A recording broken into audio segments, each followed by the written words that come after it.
Hello friends, welcome to খেল দুনিয়া। প্রত্যাশা মতোই গত মরশুমের তিনজন বিদেশি ফুটবলারকে ছেড়ে দিল মোহনবাগান। প্রথমেই যার নাম আসছে তিনি হচ্ছেন জনি কাউকো, এছাড়াও ব্র্যান্ডন হ্যামিল এবং হেক্টর ইউস্তে। তো তোমরা জানো যে এই তিনজন প্লেয়ারকে ছেড়ে দেবে, এটা তোমাদের অনেকদিন আগেই আমি জানিয়ে দিয়েছিলাম। তো সেটাই কিন্তু আজকে কনফার্মেশন চলে এলো মোহনবাগানের অফিসিয়াল পেজগুলো থেকে, এবং মোহনবাগান যে নতুন ডিফেন্ডার নেবে সেটাও কিন্তু আগে থেকেই বোঝা যাচ্ছিল, এবং অলরেডি একজনের সাথে প্রায় চূড়ান্ত হয়ে গেছে এবং অন্য আরেকজনের সাথেও কথাবার্তা চলছে। তো সে প্রসঙ্গে পরে আসছি। তবে এই তিনজনকে কিন্তু মোহনবাগান ছেড়ে দিল। ব্র্যান্ডন হ্যামিল 2 বছর মতন ছিলেন, দুর্দান্ত পারফরমেন্স করেছিলেন প্রথম বছরটা, লাস্ট বছরটা খুব একটা ভালো পারফরমেন্স করতে পারেননি। এছাড়াও হেক্টর ইউস্তে তিনিও কিন্তু খুব ভালো খেলেছেন, সব ম্যাচে তিনি যে কনসিস্টেন্সি খেলেছেন সেরকম নয়, তবে যেসব ম্যাচে তিনি খেলেছেন খুবই কিন্তু মোহনবাগান ডিফেন্সকে ভরসা দিয়েছেন। এছাড়া জনি কাউকোর কথা তো আলাদা করে বলতেই হয়, তিনি মোহনবাগানের মাঝমাঠটাকে পুরো নেতৃত্ব দিয়েছিলেন।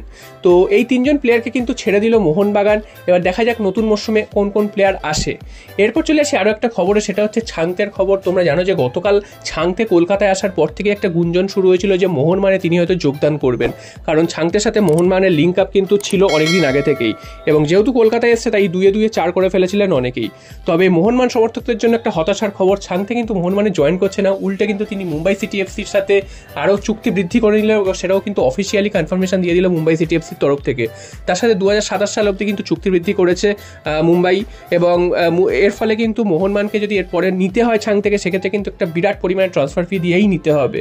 তো ছাং থেকে মোহনবাগানের এই মরশুমে আর পাওয়া হচ্ছে না, যদি না বড় সড়ো কোনো ট্রান্সফার ফি দিয়ে উইন্টার ট্রান্সফার উইন্ডোতে আবার মোহনবাগান ঝাঁপায়।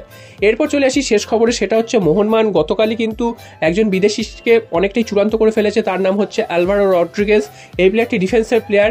এছাড়াও কিন্তু আরও একজন বিদেশির দিকে মোহনবাগান নজর দিচ্ছে, কারণ দুজন বিদেশিকে অলরেডি ছেড়ে দিয়েছে মোহনবাগান। তো আরেকজন বিদেশির যে নাম উঠে আসছে তার নাম হচ্ছে ড্যানি বাত। তো ড্যানি বাত এই নামটা কিন্তু খুবই পরিচিত একটি নাম, কারণ ইংলিশ ফুটবলে এই নামটা কিন্তু খুবই পরিচিত। ইংলিশ প্রিমিয়ার লিগের প্রচুর টিমে তার খেলার অভিজ্ঞতা রয়েছে। লাস্ট খেলছিলেন নরউইচ সিটি এফসিতে। তো তার আগে কিন্তু ইংলিশ প্রিমিয়ার লিগের সান্ডারল্যান্ডের মতন ক্লাবে খেলেছেন, উলফসের মতন ক্লাবে খেলেছেন। তো যেসব ক্লাবে খেলেছেন চুটিয়ে কিন্তু খেলেছেন, এবং ফার্স্ট 11-এ তিনি কিন্তু নিয়মিত প্লেয়ার ছিলেন। এই মুহূর্তে 33 বছর বয়স, এবং এই প্লেয়ারটির সাথে কিন্তু মোহনবাগানের লিঙ্ক আপ হয়েছে, এবং মোহনবাগান কিন্তু অনেকদিন কথাবার্তাও চালাচ্ছে বলে শোনা যাচ্ছে। তো এই প্লেয়ারটি যদি মোহনবাগান ডিফেন্সে আসে, সেক্ষেত্রে কিন্তু মোহনবাগান ডিফেন্স অনেকটাই মজবুত হবে। অর্থাৎ ভারতীয় ফুটবলের নিরিখে তো এই প্লেয়ারটির এখনও কার্যকারিতা রয়েছে, এবং চ্যাম্পিয়নশিপ অর্থাৎ ইংল্যান্ডের সেকেন্ড ডিভিশনে তিনি এখনও চুটিয়ে খেলছিলেন। তো বুঝতেই পারছো প্লেয়ারটির এখনও কার্যক্ষমতা রয়েছে ভালো নেতৃত্ব দেওয়ার মতন।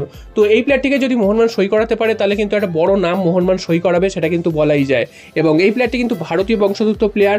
তো সব মিলিয়ে কিন্তু মোহনবাগান কিন্তু দুটো বড় ডিফেন্ডারকে সই করানোর নজর রয়েছে, এবং গতকালই রড্রিগেজের কথা তোমাদের বলেছিলাম। তো আজকের কিন্তু এই ড্যানি বাতের কথা সামনে এসছে। তো দেখা যাক শেষ পর্যন্ত মোহনবাগান এই ড্যানি বাতকে সই করাতে পারে কি না।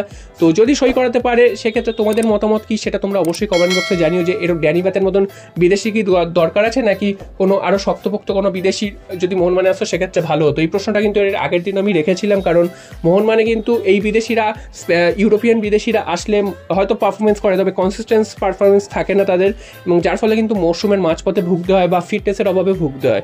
তো সেক্ষেত্রে যদি অন্য আফ্রিকান বিদেশি হয়, সেক্ষেত্রে কিন্তু এই সমস্যাগুলো হয় না। তো তোমরা অবশ্যই কমেন্ট করে জানিও, ড্যানি বাত যদি মোহনবাগানে যোগদান করে তাহলে কি মোহনবাগানের লাভ হবে, নাকি পরে গিয়ে মোহনবাগানকে ভুগতে হতে